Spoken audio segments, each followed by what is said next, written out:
Shalom, my name is Michael Decker, and I'm a lawyer within the law offices of Cohen, Decker, Pex, and Brosh. Today, as a notary, I wanted to discuss about notarized translations.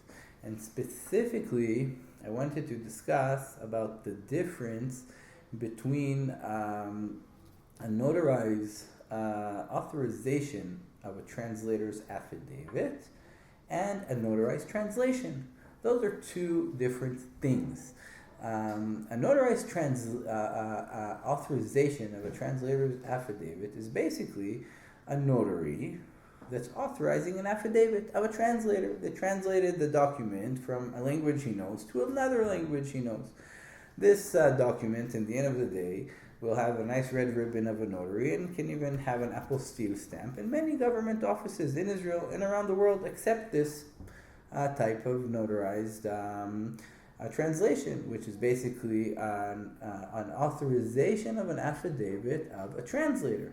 And then there is also a notarized translation. A notarized translation, on the other hand, is when the notary himself knows both languages.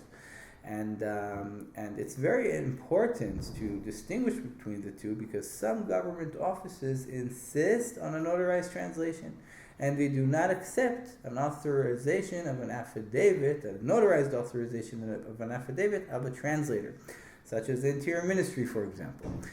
Therefore, before you go to a notary and order a notarized translation, it's very important to distinguish between the two and to check with the relevant authority if they accept an authorization of a translator's affidavit.